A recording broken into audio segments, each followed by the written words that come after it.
Evan Carmichael is an author, speaker, and a YouTuber who Gary Vee called a content DJ that inspires people. He went from making $300 per month and being a shy introvert to having over 300 million people watch his YouTube videos. Need motivation? Watch the top 10 with Believe Nation. Top 10, I got a top 10. Got my motivation high for my top 10. Gotta learn from the wise women and men. All my life, like na na na na. For my top 10, top 10, na na na na. This one's for my top 10. Hey, it's Nina Carmichael. We made this video, it's because you're probably the most ambitious person in your circle, but you know you're capable of more, and you get that push by surrounding yourself with the best. So today, let's learn from one of the best, my husband Evan Carmichael, and his top 10 rules for success. Enjoy! Okay, let's kick it off with rule number 1. Lean in with your heart. If you quit on something too soon that you still love, you will regret it for the rest of your life. If you don't love it anymore, quit. Move on. You will never win doing work that you hate. But if you love it, and you move on to something else, you will look back on this day and regret it for the rest of your life that you did not see it through. Most people spend their entire life living with regrets. Don't let that be you. The hardest decision I ever had to make in my life was being an entrepreneur. I struggled a lot with the decision, do I want to be an entrepreneur, and had this opportunity to make $300 a month and earn 30% of a company versus going to work at a job that I thought I wanted, a job that I'd been preparing myself for, that this is what I wanted to do. It was in my high school yearbook of this is where I was going to be. And here it was, earning 6 figures, traveling around the world, doing the investment banking that I thought I wanted to do versus making $300 a month and owning 30% of a company. And the thing that allowed me to push through and be an entrepreneur was me saying, I don't want to live with regret.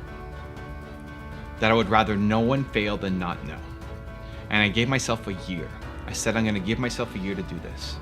I could always go back and get another job. It may not be the same job. It probably wouldn't be the same job. It may not be as much pay. It may not be traveling as much as this job was offering me to travel. But this entrepreneurial thing, this opportunity that I had, I never knew if it would come back again. Like I thought maybe this will never happen to me again. And so I decided to go for it. And we struggled and it was hard, but I never ended up having to go back and get another job. And so if you're at an inflection point, if you're thinking about which path should I take, A or B, lean in with your heart. Stop using your head. Your head only understands the world that currently exists. Lean in with your heart and ask yourself, which decision will I regret more if I don't do? And then go take that action. I became an entrepreneur because I didn't want to regret not having at least tried. And a great moment in my life came a number of years later where one of the people I went to university with came back and said, Evan, I went down that path. I became the investment banker and I hate my life. How do I become an entrepreneur? And I looked in his eyes and I saw the desperation and the sadness and helped him, but also was so grateful that that wasn't me, because it could have been. Rule number 2, believe. What's the difference between you and Jack Ma? You both have crazy dreams. You both started with the odds stacked against you. You both started with very little resources. So what's the difference? The difference is that Jack kept believing in his dreams and his ideas when most people quit and give up. So I actually think you should be on a mission for life. I'm not a big believer in 5-year goals or 10-year goals. I think they can help, but I think if you have a 5 or 10-year goal, you're actually thinking small because you can't predict where you're gonna be in 5 or 10 years. Just like the person you were 5 or 10 years ago could not have designed a life for where you're at right now. Not if you're growing, because the world's changing too quickly and you're growing and evolving. So the ideas and goals that you had 5 years ago may not even be relevant anymore, but the mission stays the same. My mission is believe. Right? Your purpose comes from your pain. So my mission is believe. I want to support entrepreneurs because I struggled so much as an entrepreneur. And I think it's the world's biggest problem. I think the world's biggest problem is people don't believe in themselves enough. I think any other problem that you come up with should have already been solved by now, but the person who could solve that, cancer, the woman who should have solved cancer is an account manager at McDonald's because she never tried going to medical school, or 2, she did, but she didn't believe in herself enough to chase it down. because everybody around there is telling her that she's crazy. You should be crazy. You're doing something that's never been done before. You're on a mission, right? And so no matter how many people I touch with all of my content, all of my channels, every video that I'm making, every speaking gig, every city that I go to, no matter how many people I touch, it's not going to be enough. I think that's great. I think you should have a mission so big that you're never going to actually accomplish it. I think of Ted Turner's father, who when he made a certain amount of money, became a millionaire, or whatever the number was, he killed himself because he hit his goal. And hitting your goal is actually sad. And so Ted Turner decided that I'm going to set a goal so big that I can never hit it. And that's way more where I'm aligned. I think you should have a mission, something so big that you can never hit it. Some people think of that as, well, it's too big, and so why even try? And I think of that starfish example of the kids at the beach with the starfish, and there's like 1 million starfish on the beach, and she's throwing the starfish back in the water so they can live. And the guy walks by and says, "What are you doing? You can't save all the starfish." And she says, "I know, but I can save that one, and this one, and that one." Right? And so each person that you help, each step you take is beneficial, it's helpful. You never want to actually hit the goal, but you wake up every day working your face off to try to hit the goal, right? To hit that mission. And so that's belief for me, and I desperately hope that you find it for you. Rule number 3, have a good morning routine. Nobody wakes up every day and says, "This is gonna be the greatest day ever." Not Dan Locke, not Evan Carmichael, not Tony Robbins, nobody. You wake up and you're tired and you have stuff in your eyes and you have lines on your face from the pillows. The difference between successful people is that they demand excellence from themselves through the habits and routines that they do daily. The problem is that thinking that these people are different, that if you're not waking up with tons of motivation ready to take on the day, that something is wrong with you. The only thing that's wrong with you is you don't have the habits that set you up for success every single day, and today, I want to change that. So I have a 5S morning routine that I go through every single day that sets me up for success, that demands excellence. I'm going to share with you guys today. The first S is sing. The fastest way to change your state is to put on music. The fastest way to go from feeling low energy, tired, bored, into an energy of I am ready to go is music. Put on the song, not that makes you feel the current way that you're feeling. This is where most people mess up. You put on music for how you're currently feeling. If you're feeling really sad and low energy, you're gonna put on really mellow, slow music. What does that do? It keeps you in the same state that you're in. It keeps you exactly where you are. What you wanna do is put on the music for how you wanna feel. And so I have a playlist on my main channel called the Believe playlist, which is the songs that I listen to. These are the songs that I listen to every day. They may work for you, they may not work for you. There's no perfect song for everybody. There's a perfect song for you. And so build a playlist of the songs that make you come alive. Here's the criteria. If this song came on, it would force you to start moving. If the song came on, you find yourself doing this. If the song came on, you would get out of your chair and want to move around. Doesn't mean you're gonna dance like crazy. Doesn't mean you're gonna start belting out the lyrics. That may be you, awesome. But if you're a little more introverted or don't like to dance, something that would make you move, something that would get you at least in your chair doing this. That's what I want. Make a playlist and put that on as the first thing that you do every single morning. It'll make a huge difference to setting the tone, changing your state, and giving you energy and momentum to start the day. S number 2 is sun. I like getting outside. I think there's something about getting outside of your home, of your condo, your apartment, getting outside, getting some fresh air, just being out in nature makes a big difference. Getting some vitamins on your face from the sun outside, but also signifying that you're leaving your bedroom, you're leaving the condo, the apartment, the home, you're leaving what happened last night, and you're ready to go off and start the day. This is especially important if you're working from home, because it's easy to have your office right next to your bedroom, or maybe your office is your bedroom, and carry that bedroom energy, that tired, I just woke up, I want to stay in bed, I want to sleep energy into your work, and you won't do great things if that's the energy you're carrying to your work. So having some kind of ritual that splits up sleeping energy to I'm ready to go energy makes a big difference, and I find the easiest way to do it is to get outside and get some sun. Bonus points if you're in a condo or apartment to take the stairs instead of the elevator. S number 3 is soar, and this is the most important thing for me. If you only take one of the 5, I think this is the most important one to take. What is the thing that makes you soar every day? What's the thing that makes you feel alive, bold, confident? What is that? And put it into your morning routine. At some point in your life, you felt bold. You felt unstoppable, you felt confident. It's happened to everybody. The problem is you don't feel that way consistently every day. You go through these bursts, these moments of, man, I could do such amazing things, but then the next day you wake up and you're a different person. You're back to the, I don't know if I can do it. I don't know. Who am I to go do this crazy thing? That's the problem. So whatever the thing is that makes you feel like you can come alive, that gives you that boldness and confidence, plan it with intention every single day into your morning routine. For me, what I do is I record a message on my phone to Instagram, to my stories, I put it to LinkedIn and Twitter. Right now I'm putting it everywhere, but I need to make a message. So I think of somebody that I helped yesterday.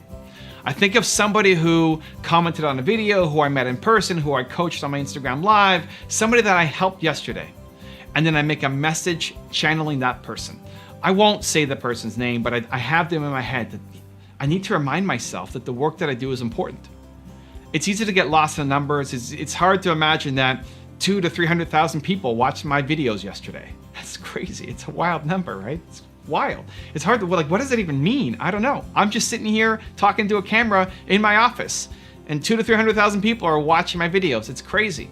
I need to think down to the actual person. I need to think about an individual, that this matters to somebody, that the work I do really means something to them. And then I need to record a message and share it. That helps me soar, and I do it every day. What is the thing for you? What makes you soar? Maybe it's watching the 254 series that I put up every day. Maybe it's watching the espresso videos like this that I put up every day. And some people, every day, this is part of the morning routine, is watching an espresso video, and I'm humbled to be part of your morning routine. For other people, it might be meditating, it might be watching a video, it might be reading a book, listening to a podcast. I don't care what the thing is. But you have felt bold, unstoppable, and confident at some point in your life. What led you to feeling that way, and then demand it of yourself every day by putting it into your morning routine? The third S is soar. It's the most important one. The fourth S for me is sweat. This is just about being healthy, having a healthy lifestyle, and I want to do something that makes me sweat. So whether it's a HIIT workout, a cardio workout, a weights workout, I put that into my daily routine because I want to bust a sweat and I want to stay healthy into my 40s, which is coming up, and then into my 50s and beyond. And then the last S for me is scare. I want to do something every day that scares me. What I'm doing right now is I take a cold shower. So after sweating, I need to have a shower. Don't want to show up to work all smelly. And so I hop in the shower, but right away start turning it colder and colder and colder and colder and colder. And then right at the very end, I go all the way cold and I freeze. And even just thinking of it right now, it sucks, which is the best. Right? You want to do the thing that scares you every day. You're teaching yourself that I do scary things. So whatever is scary for you, whether it's taking a cold shower, whether it's making a phone call, whether it's sending an email, making a video and posting it, doing scary things, teaching yourself, getting that out of the way right from the beginning, I find really helps me. Rule number 4, raise your standards. You are a product of your environment. The people around you are keeping you exactly where you are. And if you love where you are, then keep with those people. But if you want more out of life, if you've got bigger dreams, bigger ambitions, then you're going to have to let some of those takers go. Now, I've been pretty fortunate that I haven't had any real takers in a long time in my life. But here's the thing, it's easy to recognize the people who are really negative in your life and want to eliminate them. But then once you've done that, you'll still find that there's this middle ground. There's these people who bring you energy, who are amazing, who lift you up, who are awesome to be around. And there are people who are negative that you cut out of your life. But then there's that middle ground of people who, they're just okay. They're not bad. They're not great. It's just okay. And if you want to raise the quality of your life, if you want to raise your standards, you can't be hanging around, at least spending most of your time with people who make you feel just okay. So I got back from an event with Tony Robbins not that long ago. I think it was last year when I went with my friend Mark Drager, and Tony at the end of his events has you do this fire walk. And he lays out these, coals, these hot burning coals across a parking lot, and you have to walk over it. And he has you sing cool moss, and he gets you all excited and amped up to ready to cross the walk. And the idea is you're doing something that you're afraid of. You're doing something that you're scared of, and to show yourself that you're capable of doing difficult things. Mark and I decided to actually skip the fire walk because we rushed home, and I did the real fire walk, which was in my life letting go of a number of people who were just okay. It wasn't that they were bad or toxic or big takers from my life. It was just okay. And I realized if I'm spending all my time on things that are just okay, things, people, projects, ideas that are just okay, that make you feel just okay, right? It's good is the enemy of great. If it's really bad, you're gonna let it go. But if it's good, you just keep it around. And then suddenly the good becomes your standard. Your good becomes acceptable. When did good become acceptable? That's what you need to draw the line in the sand and say the ideas that are just good, I need to eliminate from my life. The people that are just good, I need to either eliminate or spend less time with them, to leave room for the things that are great, extraordinary, excellent, raising your standards, making you believe more in yourself and your capabilities. And so coming back from that event, it was on that day, not even coming back, it was on that day, I went back to my Airbnb with Mark and I let go of multiple people in my life. And not let go and say you suck, just basically moving on. And that allowed me to have a lot more momentum now. Now I had a lot more free time that allowed me to focus on things that would build me up, that would explode my growth forward. And it's been a crazy year. It's been basically a year. November 2018 was when that happened. So now it's been almost a full year.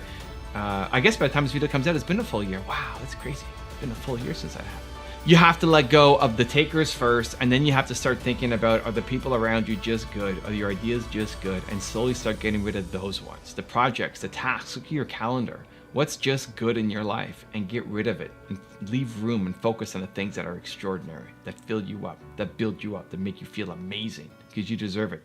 And all of your great work, all of your great activities, all of your great momentum, your great impact is gonna come on the other side of doing amazing things. You will never create something amazing when you're working on something good, when you feel good, and definitely not when you feel bad. Also, if you want to have more confidence, check out our 254 series. The link is in the description below. If you're doing work that you love, you're more likely to follow through. You're more likely to do it because it doesn't feel like work, because you love doing it.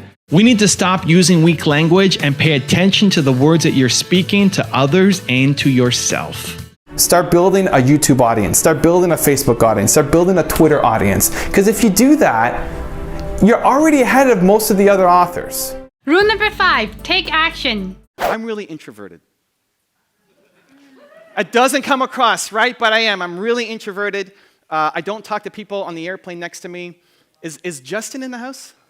There's Justin. So I sat next to Justin on the airplane on the way down. So usually I just tell it as a theoretical example, but I actually sat next to somebody on the airplane, Justin, and he's trying to make small talk, and I wasn't trying to be rude, just small talk makes me anxious. Like, it gives me crazy anxiety. And so I remember everything he said. I remember he woke up at 4 a.m. to catch a 6 a.m. flight, to get in at 2 a.m. here with me. He likes his coffee decaf with 1 sugar and 1 cream. He has a black leather Toomey bag. And so, like, I remember all this stuff, but we didn't really talk. Like, that's pretty much all we talked about on this 5-hour flight down from Newark to here. And so I just get super anxious when doing small talk and networking. At the same time, I'm scared to make videos. So on my YouTube channel right now, have you guys watched some of my videos on YouTube? Okay, decent. All right. I've got 6,000 videos recorded on my YouTube channel. 2 million subscribers, 300 million views, all organic. I'm the organic guy. These guys are pros at paid ads. I'm not fantastic at that, but organic, I'm your guy. And I still get afraid to turn on the camera and press record. 6,000 videos later, because I want to be an icon too, and I want to get my message out. And every video that I make, I want it to be the best I've ever done. But I'm still afraid to go out and make the content. Being on stage always gives me crazy anxiety, right? I was speaking a couple weeks ago in Whistler, and the speaker before me was David Goggins. You know David Goggins?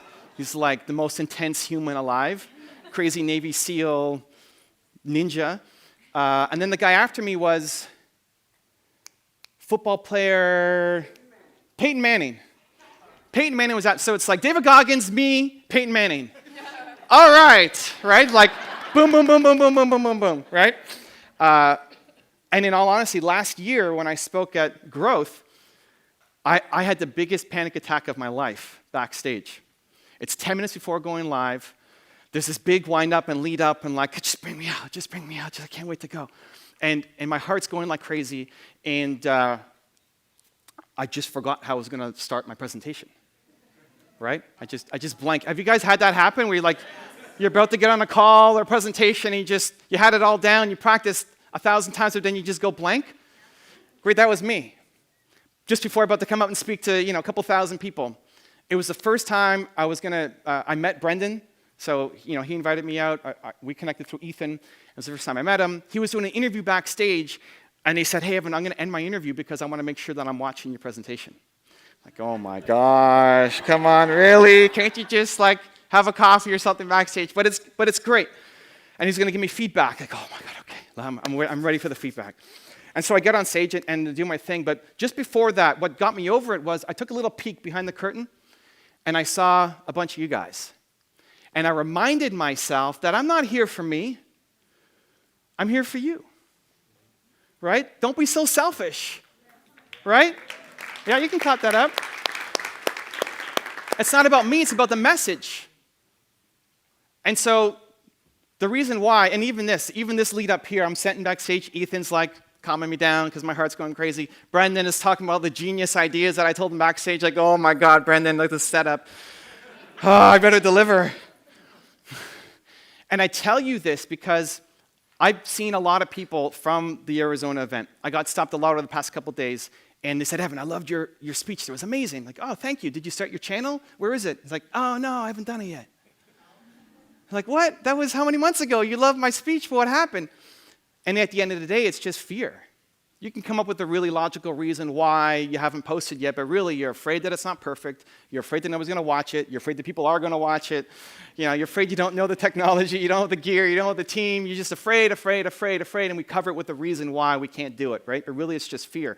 And so I wanted to share my fear with you because you might look at Dean and Brendan and all these mentors that you have, and they come on stage and they just look amazing. And you're like, well, I can never be like that. But at least for my story, I'm always scared. Right? I'm always playing anxious and nervous. I think if you don't have anything that makes you anxious and nervous in your life, then you hate your life. Right? Because then you're just staying inside your comfort zone. You know exactly what to do. You're photocopying your life over and over and over again. And so life isn't about having no fears. It's about conquering the fears. What Dean said yesterday about having the courage to jump out of the helicopter, right? To be on the edge here of the helicopter or the plane and say, I'm going to jump, to have the courage to do that. That's what you guys need to do. And why I share it is because the biggest reason why you guys aren't taking the action on the most logical opportunity, the biggest opportunity in front of your face right now is just because of fear. Rule number 6, celebrate yourself more. Your brain is keeping you afraid and preventing you from achieving everything that you want. Because your brain is practical, it's logical, it only understands a world that currently exists. And if you want to change the world and you don't learn how to hack your brain, you are going to play scared for life. So I was trying to think about, as I was watching this video, when was the last time that I felt really overwhelmingly scared? I might not be able to do this. I can't do this. I'm not capable. I'm not worthy. I don't think I'm going to deliver a good job. And the only idea that came to mind recently of a big thing was when I was speaking at the event in Phoenix. And I was invited by Brendan Burchard and Dean Graziosi, and I was speaking at their event, and before me was Eric Thomas on day one, and I was the last speaker on the last day. And I remember the day of, I was pacing backstage about an hour, 45 minutes before the actual event. I'm there, I'm pacing, I'm walking back and forth. Brendan Burchard said he's gonna watch my entire speech and give me feedback after, which only adds to the pressure. And there was a moment where I blanked out. There was a moment, maybe 10 minutes before I went on stage. I'm standing backstage and I blank out. I don't even know what I'm gonna talk. What am I gonna talk about right now? I don't even know what I'm gonna talk about right now. It's been a long time since I felt that level of desperation, insecurity, overwhelm, because usually as soon as I hear myself saying, this is hard, this is difficult, okay, let's go do it.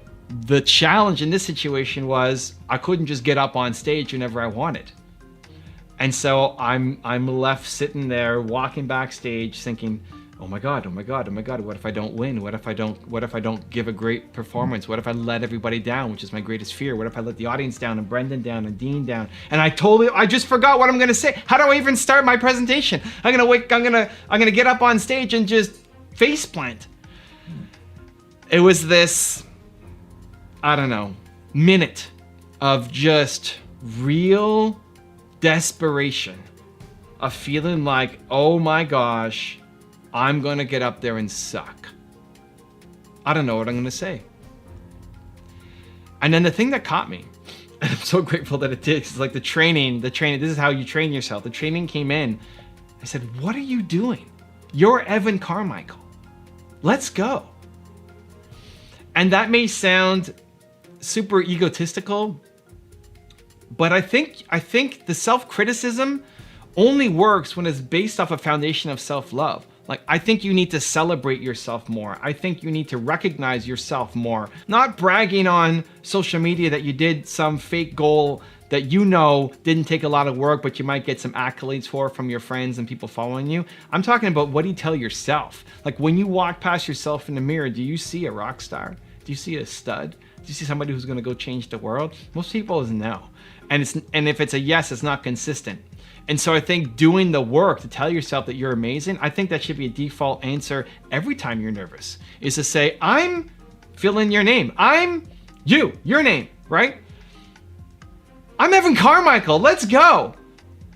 And that motivated me to then instantly remember what the thing was. It wasn't that I forgot what I was gonna say, I was just too stressed out and blocked that I couldn't actually get through to what I was supposed to go out and talk about. And so that shift in my state, by telling myself, I'm Evan Carmichael, let's go, allowed me to connect to it and then go off and deliver, at least what I thought was a pretty great speech and event. Rule number 7, focus. You haven't said that this is the thing. This is what I have to accomplish today. This is the mission that I am on and nothing is going to stop me. If you don't learn to focus on what's important to you, you'll never do important things and live your life reacting to what's important to other people instead. So I recently started a new business with one of my Thought Leadership Academy students, Jeremy. He came to my event last year. I was thinking about him on my tour this year and said, I want to start a business with Jeremy around YouTube consulting. I get asked a lot, hey Evan, can you check out my channel? Hey Evan, can I work with you? Hey Evan, can I hire you for XYZ? Looking at my channel, giving me ideas, mentoring, guiding me. And it's just not the business that I want to be in, but it is a business. And so I thought, Jeremy's going to come on board. He's going to do it. Now, when I recruited him and called him, he was not a YouTube expert. And I gave him the homework and said, listen, if you want to do this business together, it's got to be important to you. I'm halfway through my trip on my tour. I'm coming back in a month and a half. Here's what I need you to know by the end of the month and a half.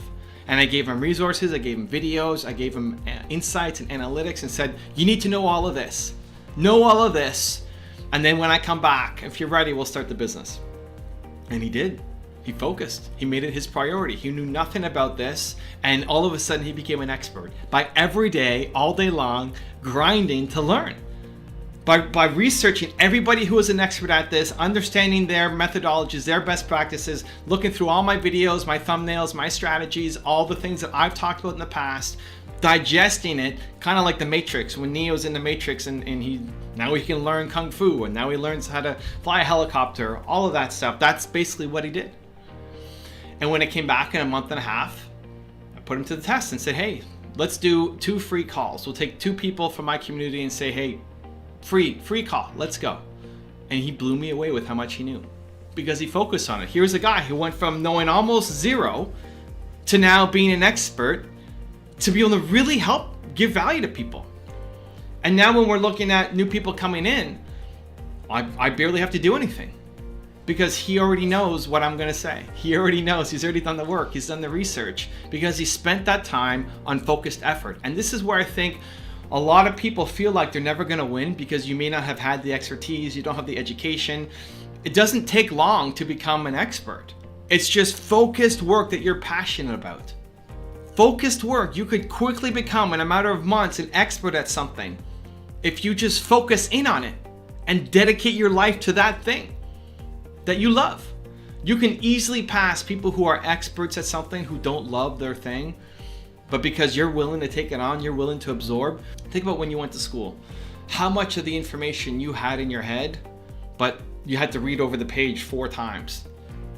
So you're at the same page 4, 5, 6 times because you got lost, you got distracted. That's not focused work because you don't love that thing. Rule number 8, stop hiding. If I can't tell the difference between you and all of your competitors, then the only reason why I'm gonna buy from you is because you have a cheaper price. You don't want to win on being the cheapest. You're amazing. You're a genius. You have Michael Jordan level talent. And it's time for the world to see it. You need to stop hiding. So I remember not too long ago, I was in New York and I was meeting with former mentor of mine. Wow, that's hard to say 3 times fast. Former mentor. Okay, got it. Yes. Meeting with a former mentor of mine, and he was asking what my competitive advantage was, and I said, believe. I said, believe, what is that? Like, believe, I want people to believe. I want to give people hope. I want people to have hope that it's possible and show them another way. It's like, hope? You can't be in the hope business. You're selling hope? What is that? You're never gonna win off of hope. You can't win off of believe. That's just silly.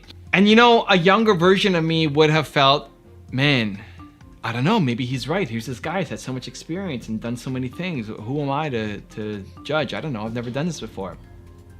But the me who was listening to him was like, this guy just doesn't get it.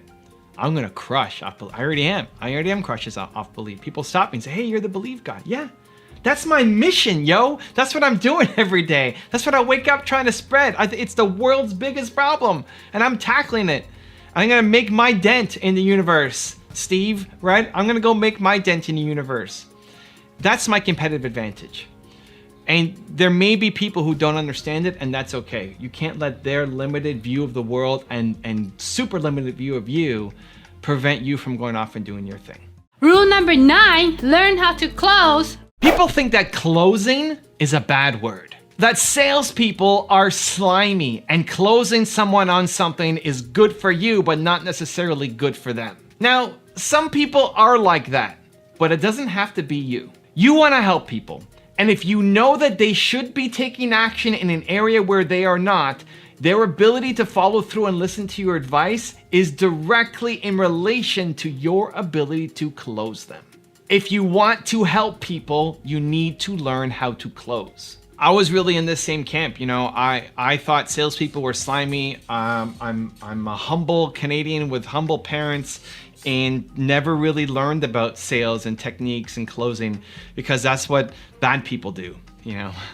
And my passion is to live a life of service. And I saw my mom do it. You know, she's on the wall behind me and all the great efforts that she went through to help humanity and the people around her. And there was a moment in time I realized that there was this one moment that this is when I needed to learn how to get better at closing. This is when I realized I need to learn this skill because if I don't, it's going to limit my impact that I want to build, that I want to help people, right? It's going to limit my impact. So here's what happened. There's an entrepreneur friend of mine. He had this successful business that he was thinking, do I sell it or do I just let it run on autopilot? Sell it or let it run on autopilot? Because he wanted to go off and do something else. He wanted to leave the country, join a different business, start something new. And this company that he created, he was on the fence whether he should just let it go and sell it or go off and try to bring somebody on who would just run it and he could be on autopilot mode. The allure of passive income and just everything's gonna be done for you automatically, right? Anyway, so I told him, you need to sell the business, sell it now, sell it while you still have one foot in the water, sell it while you still have some kind of care for the company before you hate it. Because once you're moving on and doing other things, any involvement in this business is gonna be such a drain and a drag for you. You can't be in this thing, you need to move on. And he hemmed and hawed, I wasn't sure. And I wasn't good at closing him. I wasn't a good enough communicator to help him through that decision because I knew that was the right thing for him. Anyway, he didn't do it. He didn't sell the business. He thought he's gonna live this life, you know, live overseas and have this business run on autopilot. And then the business crashed. The business crashed because the person that he brought in didn't care as much as he did, wasn't the owner like he was. He wasn't there to make sure things happened. When crises, you know, did happen, he wasn't super responsive. And eventually the business just fumbled, just disintegrated, just fell apart. Even telling a story now brings me back because I see that as my responsibility. Because he could have sold it and got a good price. It may not have been the price that he wanted, but it's way better than just watching his business slowly tank over time. And I knew it was the best answer for him. And I didn't push hard enough. I didn't close him that this is what he needed to do. Now you may be watching and saying, well, it's not your responsibility, it's his responsibility. You know, he should have known better. You can only do so much. And yes, at the end of the day, I can only do so much. And it's up to him to be able to make that decision. But I could have done better. right? I could have done better. I did not do my best because I didn't know how to close. I didn't learn the skills. And as a result, you know, somebody close to me suffered. And so I decided that I needed to get better at it. I needed to learn more. I needed to improve myself so that with every entrepreneur that I meet, I'm a little bit better. I'm a little bit stronger. I can guide them just a little bit better. And if that, my improvement in helping close them means that they have a massive success because they decided to take that path instead of going down the wrong one because they were afraid or greedy or whatever other reason, that's amazing. And if you want to influence people, it's the same thing. If you want to help people, not just sell your product that benefits you and doesn't benefit them. I'm not talking about using it for nefarious purposes, right? You want to help people. You have to learn to close them. Through care, through heart, through effort, through energy. You have to learn how to close them. And rule number 10, the last one before our very special bonus clip, is have fun. Are you enjoying, Evan? Evan, you enjoying lying down on the beach? Yes.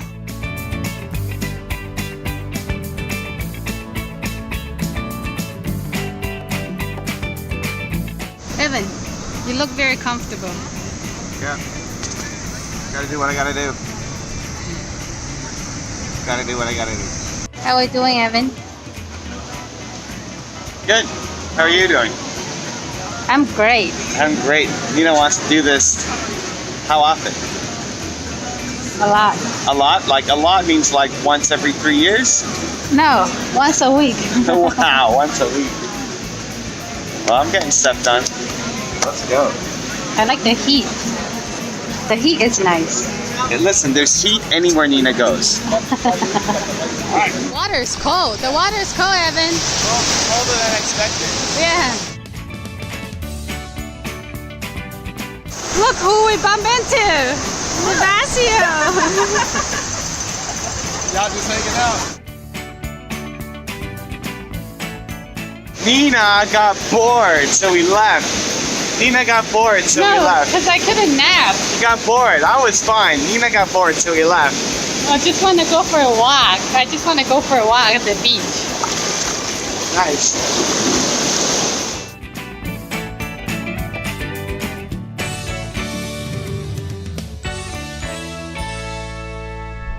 And now I have a very special bonus clip from Evan on how to do scary things. But before that, it's time for the question of the day. I want to know, how can you celebrate more with yourself today? Let me know in the comment below. And if you made it this far on the video and you're still watching and you promise to take action after watching this video, Believe Nation, we don't just watch video, we do stuff. If that's you, please leave a hashtag Believe in the comment below because we want to celebrate you.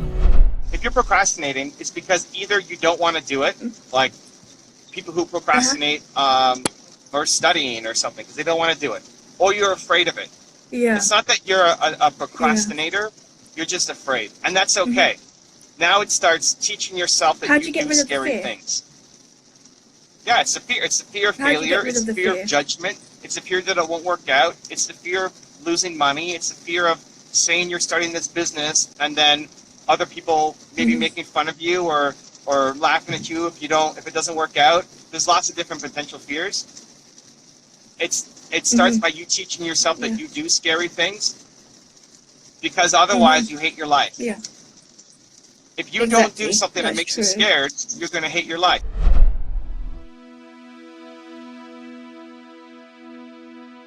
If you want 10 more rules from my husband Evan Carmichael, ensure to check out the link next to me. I'll see you there. Enjoy, believe. You want to help people. It's hardwired into us. Serving other people touches the same part of our brain as eating food and having sex.